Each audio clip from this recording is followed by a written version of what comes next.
Hello and welcome back to another video. In this video I will be discussing my first impressions of the Fujifilm X100V in 2024. I got given this camera to borrow from my friend Elsa at the start of December, but I've only began using it these past few weeks because I've been so busy with university work.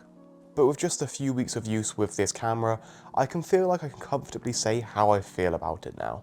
Also, there is a pretty bad storm going on, so I'm so sorry if you can hear wind. Like, it's very, very loud and there's nothing I can do about it and it's really annoying. So apologies for that if you can hear it throughout this video. I'll structure this video in a way so I first talk about some things that I like about the Fujifilm X100V, and then I'll talk about some things that I dislike. One more thing that I need to add is when I first picked up this camera, I can't lie, I was a bit disappointed. But that's because I wasn't using it in the right way. I was using the X100V in the same way that I would use my GFX or my Sony a7 III. But this camera shouldn't be used in a professional sense whatsoever. It's pretty much just a high-tech point and shoot, and it should be used that way.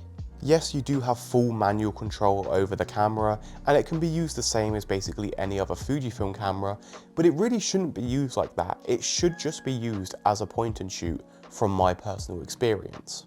The camera just functions better as a high quality point and shoot than a professional level camera. So once I began using it as a simple point and shoot and just taking photos of anything and everything, I began to like it a lot more. Anyway, let's just get into the video. The camera has many features that I like, and to be honest, it's making me miss my old Fujifilm X Pro 3. The tactical dials and the clicking aperture are something that everyone talks about, but it's just something that I just can't describe how good it is. You just have to use it and you will realise how amazing of a feature that it actually is. And unlike my X Pro 3 where I didn't actually use the dials that much, on this camera it feels a lot more natural to use them rather than just a dial or putting it in aperture priority. The optical viewfinder is also a really nice feature to have, but personally I just don't find myself using it. I completely understand why people love the optical viewfinder on Fujifilm cameras like the X Pro series and the X100 series, but personally I find the electronic viewfinder just so much more useful. When I first got my X Pro 3, I was constantly using the optical viewfinder, but as time went on with that camera, I began using the electronic viewfinder a lot more. And in the time that I've been using this X100V, I have pretty much exclusively used the electronic viewfinder, apart from one or two photos, where after that I immediately switched back to the electronic viewfinder. The ISO dial on this camera is also really nice, and it's much better than the X Pro 3. In my X Pro 3 videos, I commonly spoke about how much I dislike the ISO dial, and I think a lot of other people that had the X Pro 3 commonly spoke about that as well, because it was just really badly designed. But with the X100V, they have perfected it, but using the same aesthetic formula, and it's just so perfect. Unlike the ISO dial on the X Pro 3, where you have to pull it up and keep it there to then twist it and change the ISO, on the X100V, you just pull it up and you can take your hand away and it stays there, and you just have free reign to twist it and pick whatever ISO you want, and it's just so much easier than the X Pro 3. I probably explained that quite badly, but hopefully you get what I mean. One feature that I was really surprised about liking was the flash. I usually only use a flash on my point and shoot film camera or when I rarely do work in a studio, and I avoid it everywhere else. But the other day, I didn't realise I had the flash on, and I took a photo. And then realising I had the flash on, I then turned it off and took the same photo, but to my surprise, I much preferred the one with the flash on. So for the rest of the day, I just left the flash on when I was out and about shooting, and I got some of my favourite photos with the camera so far. The flash is actually quite flattering and soft, and when combined with the classic negative film simulation, it creates a look that I have fallen in love with. The lens is also a feature that surprised me. I knew it was going to be decent, but I didn't realise it was going to be this good. There's really not much more to say about the lens other than it's sharp, silent and super compact. And obviously I like the focal length, like the 23mm, basically 35mm. I love that focal length. It's the same that I have on my Sony, and I really want to get one for my GFX. Everyone knows that the camera is super compact and light, but when I was going for multiple hour-long walks along the Cornish coast, I genuinely forgot I had the camera around my neck until I looked down and saw it there. And I absolutely love how light the camera is, and I love how small it is. But with it being small, there can also be downsides. So this is the perfect time to get into the things that I dislike about the camera. And like I said, the size can be a problem. Luckily for me, I have some attachments on the camera to make it a bit more bulky, but even then, it is tiny. If I take the attachments off the camera, then it becomes incredibly difficult to hold. And because of the compact size, there is no grip on the back for your thumb, and there's no grip on the front. It's really just a slab with a lens.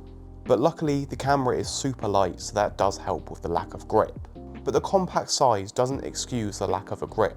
Like my old X Pro 3 was not actually that much bigger than the Fujifilm X100V, and there was a grip on that camera. It was small, but there was still a grip there and it very much helped. But luckily for me, I've actually got the thumb grip attachment on it, and without that, I honestly don't think I could hold this camera properly. Like, it's just too small and it's just a slab. The second thing that I dislike about the camera is the lag. For some reason, this camera lags quite a bit. It usually lags just after taking a photo, but this shouldn't happen as I have a fast SD card and it works perfectly fine with my GFX and my Sony, which both have bigger files, so it just doesn't make any sense. But for some reason, the X Pro 3 just lags quite a bit after taking a photo, and it's not just like a few milliseconds, it's like multiple seconds, like 3+ seconds of me just sat there waiting for the camera to remember that it's a camera. To be fair, it doesn't do it every single time I'm taking a photo. Like, I have been able to take multiple photos, like one after the other in quick succession, and the camera was fine. But then every now and again, I'll just try and take a photo, it will take the photo, then it will just sit there, and it's not like it's the film simulation or anything like that, where you add clarity and it makes it, like, you know, load the image. It's just completely normal, take a photo, and it just sits there. The little light on it is flashing, and it's just like, well, are you gonna work? To be fair, I just remember I actually did have this problem with my X Pro 3 as well, so it might just be a Fujifilm problem. And if that is a Fujifilm problem, then they need to sort that out, because I completely forgot that I had that problem on my X Pro 3, and it's just such a stupid problem. It even got so bad on my X Pro 3 that I sometimes had to turn the camera off for it to then work again, and even take the battery out as well. The menus also lag quite a bit, but that is definitely just a Fuji problem, as it was the same with my old X Pro 3 and my GFX. Like, the menus are very laggy, but especially laggy on this X100V. The third thing I'm not too keen on is the camera's autofocus. Now that I have become accustomed to the faster autofocus of a Sony a7 III, I realised how much Fujifilm is lacking. I always thought my Fujifilm X Pro 3 had decent autofocus, and I never understood why people always hated on Fuji's focusing. But after using my Sony for a while, not even a while, after using my Sony for one day, I noticed how much of a big difference there actually is, especially with like face tracking and eye tracking. But don't get me wrong, the autofocus is definitely usable and relatively fast, but for the price point that you're paying, it's just not worth it. And the fourth and final thing that I don't like about the X100V is the battery life. The camera uses the same battery as the Fujifilm X Pro 3 and other Fujifilm cameras. And these batteries are notorious for just being a bit shit. I've had people in my comments saying they can use these batteries and get 1,000 shots, or use it for the whole day continuously shooting, and all I can say to them is they are lying. Or they're just not telling the whole truth. They're probably just like, oh, I'm using it like all day, when they're actually using it for like 3 hours. But like, these batteries are bad and no one can deny that. After around 3 to 4 hours of shooting, pushing on 5 at most, my camera went from 100% battery down to like just below 10. And that was with me turning off the camera when I'm not using it. So like, I'd take a photo, nothing else around, turn off the camera, walk on for like 10 more minutes, then turn the camera back on, take a photo. Like, these batteries are just terrible. And it was the same with my X Pro 3.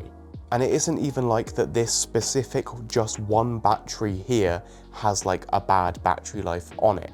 It's just all of these Fujifilm batteries are just terrible. If you want to go for a full day of shooting, then you are definitely going to need at least 2 or 3 of these batteries just to get through the day.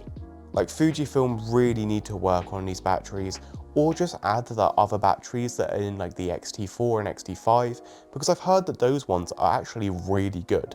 Anyway, that's the end of this video. Overall, I have begun to fall in love with the Fujifilm X100V. At first, I thought this camera was sold out everywhere purely because of the hype, and I thought people just loved it for, like, you know, the aesthetic and because it was trendy.